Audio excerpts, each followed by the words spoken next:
Hey James, good afternoon. Hello sir, how are you? I'm very good. Good to meet you. Yes, you too mate. It's nice to hear that northeastern accent. Well, I'm being a proper Geordie today. I'm drinking Dandelion and Burdock. But since you're from Middlesbrough, I should have really brought a Parmesan in. If you'd have brought a Parmo, you'd have been my best mate. Do you know what? I spend my life explaining to people what a Parmo is. I've just done that this morning quite a bit actually. Really? Yeah, it's quite annoying, isn't it? It's hard to do. Can you make one? Yeah, how do you describe it? Get some chicken, right. hammer the life out of it, stick some really fattening lardy sauce on it. Bechamel. Yeah, put some cheese on the top. And then you've got to have it with cream cabbage. Cream cabbage. See, I describe it as like a nice, crispy, preferably burnt chicken escalope base with breadcrumbs. And then a nice bechamel / leek sauce with melted cheese on top with salad and a garnish of garlic sauce. It sounds more appetising. It does. Than a beaten chicken with cheese on it. But it's nice. You're offending my delicacy. Oh, am I being racist? You're being racist towards Teessiders. I'm leaving Signal 1. It always tastes better at like 2 in the morning when you've come out of a club. You've got to be leathered, definitely. Yeah, I used to remember going to. There used to be a nightclub in Middlesbrough called the Empire. Oh, it's still there. Is that still there? Still running. Yeah, I remember coming out of there early in the morning, and that was the first thing that I got. It's either that or some cat meat.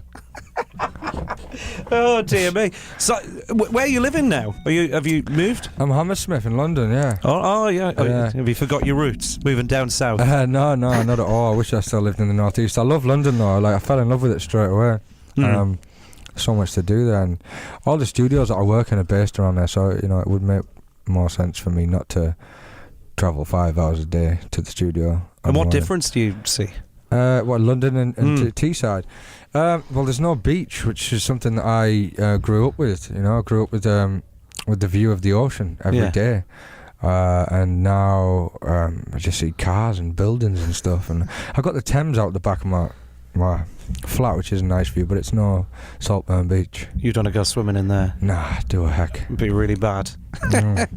So it seems like you've been around for ages, not just, well, you have clearly, but I've been alive for 25 years. But we only heard about you last year. It seems like a lot longer.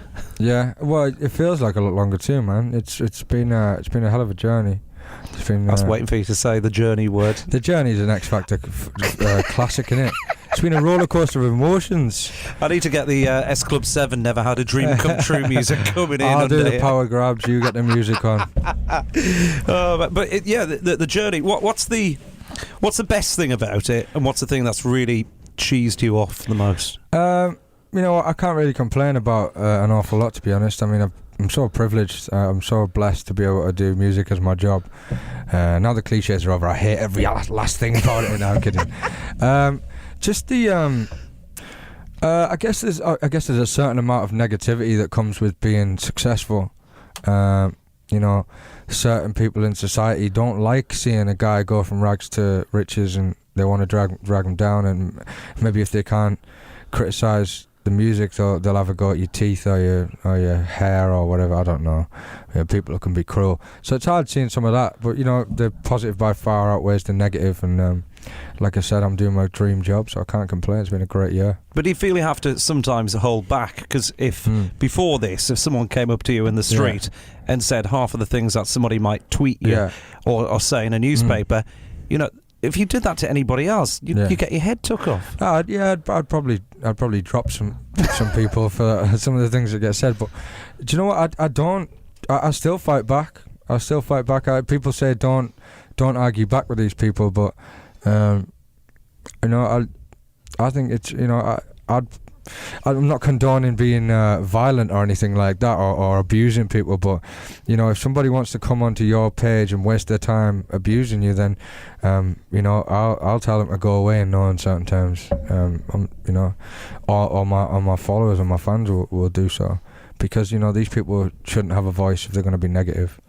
And on Twitter, you've got a load of followers. How many you got now? I got nearly 2 million now. I got 1.96 million. That's not bad, is it? It's pretty good. It's pretty good, yeah. And how many of them? The majority clearly will be, decent people. But you're gonna get all of my followers are decent. you know, I don't want to focus on the negative. It's one or two people who will come on, and everybody gets it. You know, I'm just saying that I stand up for myself as opposed to, you know, ignoring them. Just the way I am. And do you think I've said about this year's X Factor, I think whoever wins the competition this year, Twitter is a really important thing, you know, for that fan base. It's definitely the largest tool, if you like, to well, first and foremost, to promote things. You know, obviously, without even doing a press release from my album pre-order the other day, my album charted purely based on my Twitter followers. It charted in the top 20, and it's not even out yet, just from Twitter. So it's definitely a powerful thing. Because if you look at a small percentage of, like, you know, nearly 2 million, you know, that can get you so high in the charts, can't it? It definitely can. You know, that's why I owe absolutely everything to those people. Those people put me here, and they will be the people that will keep me here if they want to. So, you know, like I say, I owe absolutely everything to them, and I've got so much love for my fans and followers. And I guess with Twitter, it's not like the old days when, you know, you had pop stars where, if you saw them, you see them from afar. Now you can actually communicate. Yeah, that's why, you know, that's why I make the point of being real with people, and being who you really are, and not pretending to be some shiny pop star if you're not. You know, I think there's a lot of fans that are sick of seeing pop stars' HQs posting for them all the time. Yeah. You know, it's like Twitter's meant to be there to access their idols or whatever, so they should get to see what's on their mind at all times and what they're thinking and what they're doing. And that's good that you're being real, because you know, you see, it has been said that you're not the stereotypical X Factor winner. You know, the polished steel look, the boy band handsome look. Yeah, I know what you're saying. Yeah, obviously I'm beautiful, and you're feeling like, you know, bad you are looking beautiful. at me. You know what I mean? You are beautiful. It's difficult. It's difficult to be in the same room as you. But you know what I mean? And I liked it, the fact that you won through talent. Yeah. And the public. Thank you very much. You know what I mean? I appreciate it. Rather than some brushed aluminium cock. Yeah. Yeah, you're right, man. And I appreciate that a lot. And it's nice to see that. But there are people who go, oh, well, you know, you're going to go nowhere unless you look like One Direction. You know, they do their thing. Yeah. That's fine. Yeah. And you do your thing. So what you doing, you know, moving on? Because obviously we saw you on the X Factor last year. There's a massive gap, as there always is. Yeah. Like, why is a massive gap between winning and you know, what we're doing now? Well, in my case, I mean, I'm not sure about previous winners. I know people's assumptions is that, you know, labels, the winner needs the X Factor in order to promote their new stuff. I'm not going on to the X Factor in the next couple of weeks to do my new single. That's not what's happening. We're not using the X Factor as the machine behind my music. You know, I've picked up the fans from the X Factor, and then I'm hoping they're going to buy the record, and we won't be relying too heavily on the X Factor. But it's mainly because, in my case, because Impossible had so much momentum and carried me into Europe and around the world, and you know, I've reached a lot of people, and I had to go out there and give back to them as well. So I've had that. I've done, you know, a lot of festivals over the summer. So you're not being sat on your backside? No, mate, not by any means. I've been working, you know, 15, 16-hour days every day for the last 7 months. So this is not what people expect, though, is it? No, not at all. I think people think that you sit on your backside and get chauffeured to the studio, lay down a vocal, and then chauffeured home. It's not the case.